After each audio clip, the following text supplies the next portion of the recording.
The Kevin in the wood movie की शुरुआत में हमें दो बूढ़े लोग दिखाए जाते हैं जो आपस में बात कर रहे थे और यहाँ पर उनका नाम था सीटरसन और हेडली। अब ये लोग कहीं जा रहे थे जो जगह बहुत ज्यादा हाईटेक लग रही थी। तभी यहाँ पर एक लड़की आती है जिसका नाम लिन था, जो एक खुफिया मल्टीपल फेलियर के बारे में बता रही थी। इनकी बातें सुनकर ऐसा लग रहा था कि ये प्रोजेक्ट एक जगह पर नहीं बल्कि बहुत सारी जगहों पर किया जा रहा है। अब कम से कम ये प्रोजेक्ट एक जगह पर सक्सेस करना ही था। अब सिर्फ दो ही जगह बची थी, जापान और अमेरिका, जहाँ पर ये इस वक्त थे। अब नेक्स्ट सीन में हमें दो लड़कियां दिखाई जाती हैं जिनका नाम डैना और जूस था, और यहाँ जूस का बॉयफ्रेंड जिसका नाम कर्ट था और उसका एक फ्रेंड होल्डन, और फिर यहाँ एक फ्रेंड और आता है जिसका नाम मार्टिन था जो ड्रग वगैरह लेता था। और ये सब दोस्त कहीं घूमने जा रहे थे। जब ये लोग गाड़ी लेकर निकलते हैं तब हमें डैना की छत पर एक एजेंट टाइप का आदमी दिखता है जो किसी को रिपोर्ट करता है कि अब सब रेडी हो जाओ, घर खाली हो चुका है, ये सही टाइम है। अब ये लोग अपनी गाड़ी केविन की तरफ लेके जा रहे थे जो एक घने जंगल में था, और कर्ट के कजिन ने ये कुछ दिन पहले ही खरीदा था। अब रास्ते में कर्ट अपनी गाड़ी को एक गैस स्टेशन पर रोकता है। उसके बाद कर्ट का दोस्त होल्डन गैस स्टेशन के अंदर जाता है। वहाँ पर एक बूढ़ा आदमी मिलता है जो काफी चिड़चिड़ा और अजीब था। वो उनकी गाड़ी में गैस भी नहीं डालता।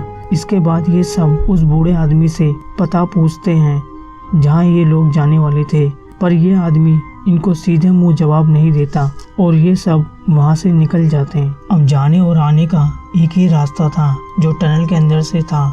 जैसे ही ये सब टनल के अंदर जाते हैं तभी हमको एक उड़ती हुई चील दिखाई देती है जो किसी ट्रांसपेरेंट चीज से टकरा कर नीचे गिर जाती है, जिसको देखकर ऐसा लग रहा था कि ये एक हाई टेक दीवार है।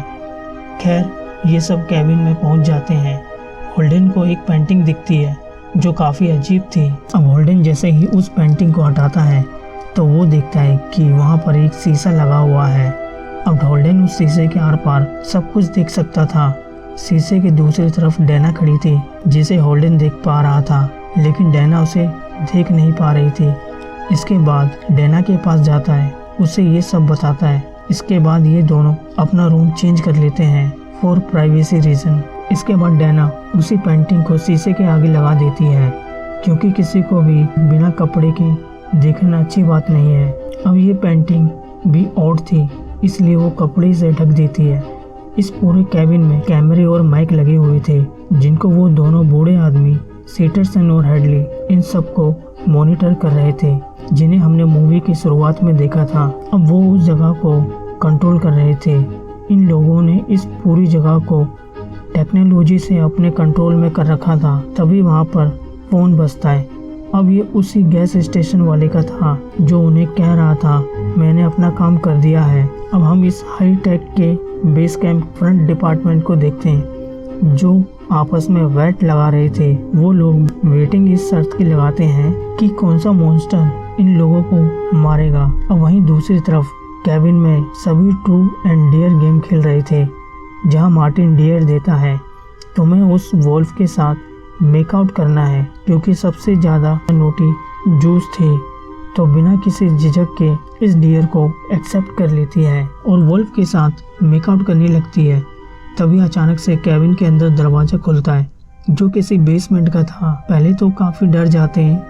तभी जूस डैना को डेयर देती है कि तुम्हें इस बेसमेंट के नीचे जाना है। डैना एक्सेप्ट कर लेती है और बेसमेंट के अंदर जाती है। इसके बाद वहाँ पड़ी चीज़ों को देखने लगते हैं। मार्टिन सबको बेसमेंट से बाहर चलने के लिए बोलता है लेकिन वो लोग उसकी बातों पर ध्यान नहीं देते। यहाँ कुछ ऐसी चीज़ें भी थी जिनको इग्नोर नहीं किया जा सकता था। अब ये देखते देखते डैना को एक डायरी मिलती है जो कि एना नाम की लड़की ने 1903 में लिखी थी। डायरी में उन अत्याचारों का जिक्र था जो उसने एना के साथ किया था कि उसकी फैमिली को बहुत ज़्यादा टॉर्चर किया जाता था जिसमें उसका एक हाथ कट भी गया था और उसकी मॉम को, उसकी फादर को बहुत बुरी तरह मारा था। इस डायरी में ये भी लिखा था जो भी इस डायरी के लिखे मंत्रों को पढ़ेगा तो वो लोग फिर से जिंदा होकर उन लोगों को मार डालेंगे जिन्होंने उनको मारा था। अब ये सुनकर मार्टिन काफ़ी घबरा जाता है और गुस्से में उनको इन मंत्रों को पढ़ने से मना करता है, लेकिन डैना और उसके बाकी लोग इस सब को बकवास मानते हैं। ऐसे कैसे हो सकता है, इसीलिए वो लोग उन मंत्रों को पढ़ लेते हैं। केविन के बाहर जंगल में जमीन के अंदर से एन्ना और उसके परिवार के लोग जिंदा होकर बाहर निकल आते हैं। ये सब किसी ज़ॉम्बी से कम नहीं लग रहे थे। वहीं दूसरी तरफ उस कैंप में शर्त लगाने वाले लोगों को दिखाते हैं जो एम्प्लॉय थे। इसका मतलब ये था कि उस केबिन के नीचे और भी ऐसी चीजें हैं जिनको जिंदा किया जा सकता था। खैर, सीटरसन बोर्ड पर विनर का नाम लिखता है। ज़ॉम्बी ही नहीं बल्कि और बहुत सारे मॉन्स्टर के नाम लिखे हुए थे, जैसे कि bear wolf, giant snake, snowman और भी बहुत से नाम। अब जापान में हो रही इसी तरह के प्रोजेक्ट की फुटेज दिखाई जाती है, जहां स्कूल के बच्चों को एक स्प्रिल डरा रही थी। यानी कि हर जगह इस प्रोजेक्ट को अलग अलग तरह से किया जा रहा था। अब दूसरी तरफ कर्ट और जूस उस कैबिन से बाहर उस जंगल की तरफ घूमने निकल जाते हैं, जिन्हें सीटरसन और हेडली अपने बेस कैंप से देख रहे थे। तभी जंगल में जूस के ऊपर ज़ॉम्बी अटैक कर देता है। कर्ट उसे बचाने की पूरी कोशिश करता है, जिसकी वजह से ज़ॉम्बी उसे भी जख्मी कर देता है।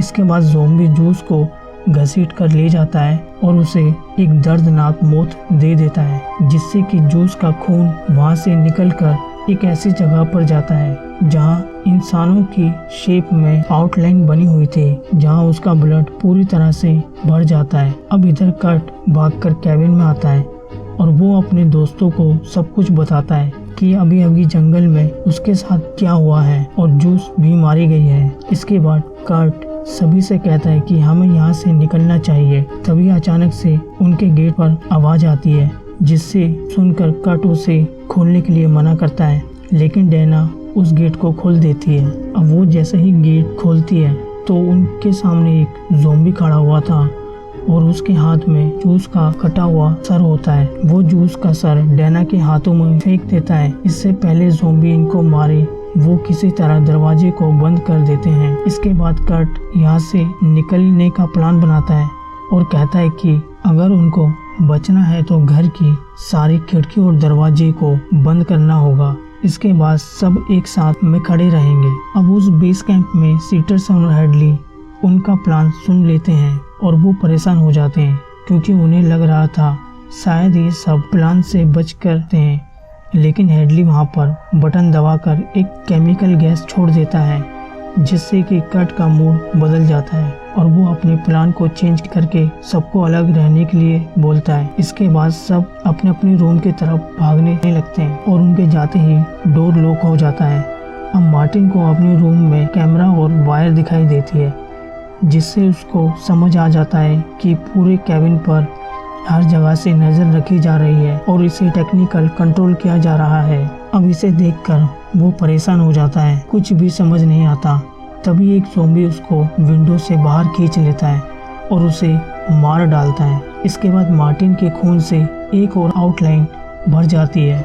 अब यहाँ 3 लोग ही बचे थे जो अपनी जान बचाने के लिए गाड़ी में बैठकर भागने की कोशिश करते हैं। दूसरी तरफ जापान में दिखाया जाता है, जहां स्कूल के बच्चों ने किसी तरह से मंत्रों से उस स्प्रिल को फ्रॉग में कन्वर्ट कर दिया है। अब ये देखकर हमें साफ पता चलता है कि जापान वाला प्रोजेक्ट फेल हो गया है और अब सब कुछ अमेरिका वाले प्रोजेक्ट पर डिपेंड होता है, जो अभी चल रहा है। दुनिया में चल रहे कई प्रोजेक्ट फेल हो चुके हैं। इधर कर्ट, डैना और होल्डन किसी तरह बाहर निकलने के लिए टनल से जा रहे थे। अब जैसे ही ये टनल में आगे बढ़ते हैं, तभी सीटरसन टनल के अंदर ब्लास्ट कर देता है, जिससे टनल टूट जाती है और वहां से निकल नहीं पाते। तभी कर्ट सोचता है कि मैं अपनी डर्ट बाइक से खाई को पार करूंगा और आप दोनों के लिए मदद लेकर आऊंगा। अब इसके बाद जैसे ही वो जंप करता है, तभी वो उस ट्रांसपेरेंट चीज से टकरा जाता है और खाई में गिर जाता है और उसकी डेथ हो जाती है। उसके मरने के बाद ये दोनों हैरान रह जाते हैं।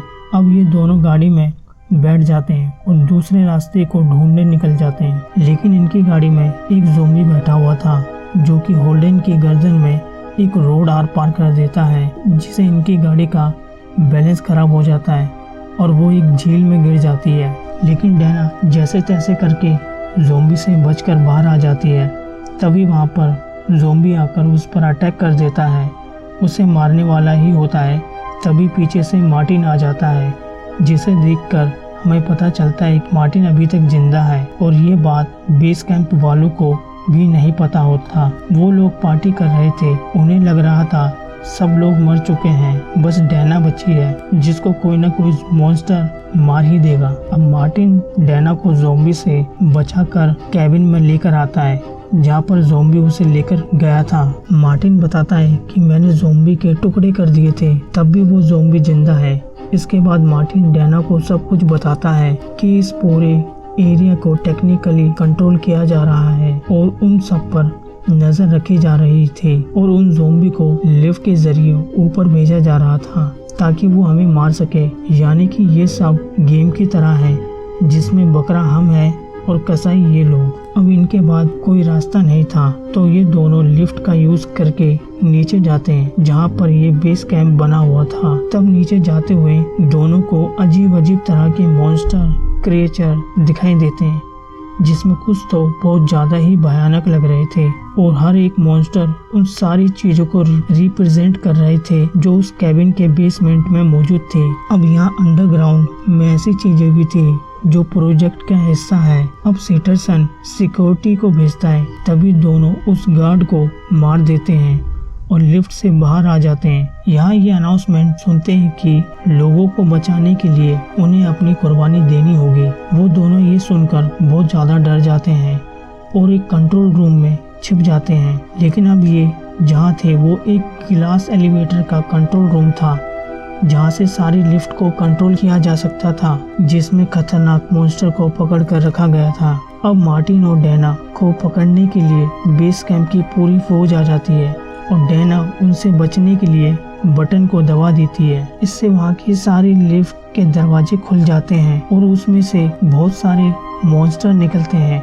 वो सबको बुरी तरह खाने और मारने लगते हैं। अब हेडली और सीटरसन के रूम में ज़ॉम्बी घुस गया था और हेडली को मार डालता है। अब सीटरसन जैसे तैसे करके वहाँ से भागता है जहाँ डैना और मार्टिन आ जाते हैं और डैना उसे चाकू मार देती है। इसके बाद ये यहाँ से निकलते हैं और अंदर की तरफ चले जाते हैं जहाँ पर पूरा फर्श खून से सना हुआ था। इसके बाद ये 5 लोगों की बॉडी आउटलाइन देखते हैं जो इन 5 लोगों की ही होती है। 4 लोगों की बॉडी आउटलाइन फिल हो चुकी थी। तभी उनके सामने बेस कैंप की डायरेक्टर आती है और बताती है कि हम ह्यूमैनिटी को बचाने के लिए ऐसा कर रहे हैं क्योंकि ये एंशिएंट गॉड को धरती के नीचे होते हैं जिन्हें हर साल 5 अलग अलग तरह के लोगों की बलि चाहिए। इसीलिए पूरी दुनिया में ये प्रोजेक्ट किया जा रहा था ताकि 5 लोग की बॉडी को सैक्रिफाई किया जा सके ताकि एंशिएंट गॉड को उनकी बलि मिल सके। अगर उन्हें इंसानों की बलि नहीं मिलती तो वो धरती पर आकर सारे लोगों पर अटैक कर देंगे जिससे पूरी ह्यूमैनिटी खत्म हो जाएगी। अब वो डायरेक्टर इनसे कहती है कि ये प्रोजेक्ट यहीं पर सक्सेसफुल हो सकता है अगर तुम दोनों अपनी बलि दे दो तो। इसके बाद ये कहती है कि ये बलि सूरज उगने से पहले देनी है। अब डायरेक्टर डैना को इमोशनली ब्लैकमेल करने लगती है और उसे सुनकर डैना काफी डर जाती है और धरती को बचाने के लिए मार्टिन पर गन पॉइंट कर देती है। तभी वहाँ पर एक वुल्फ आ जाता है और डैना पर अटैक कर देता है जिससे वो घायल हो जाती है। इसके बाद मार्टिन डैना के हाथ से गन छीनकर वुल्फ पर गोली चला देता है जिससे वो भाग जाता है। इसके बाद डायरेक्टर और मार्टिन के बीच में लड़ाई होती है। इसी बीच डायरी वाली एना आ जाती है जो बेस कैंप के डायरेक्टर पर हमला करके जान से मार देती है और यहाँ पर मार्टिन दोनों को धक्का देकर नीचे फेंक देता है जहाँ एंशिएंट गॉड रहते थे। अब इन दोनों को ऐसा लग रहा था कि सब कुछ ठीक है। इसके बाद बैठकर सिगरेट पीने लगते हैं जहाँ डैना मार्टिन से सॉरी बोलती है क्योंकि उसने मार्टिन पर गन पॉइंट की थी और मार्टिन भी उसे सॉरी बोलता है क्योंकि उसने ये नहीं बताया कि डैना के पीछे वुल्फ है। तभी ये पूरी जगह जोरों से हिलने लगती है। इसके बाद कैबिन में से एक बड़ा सा हाथ बाहर निकलता है जिसका मतलब इविल गॉड को प्रॉपर बलि नहीं मिली है जिसका कहर अब ये धरती पर बरसाने वाले हैं। और यहीं पर ये मूवी खत्म हो जाती है। अगर आपको ये एक्सप्लेनेशन पसंद आई हो तो इस वीडियो को like share comment and subscribe जरूर कर देना और मिलते हैं एक नई वीडियो में।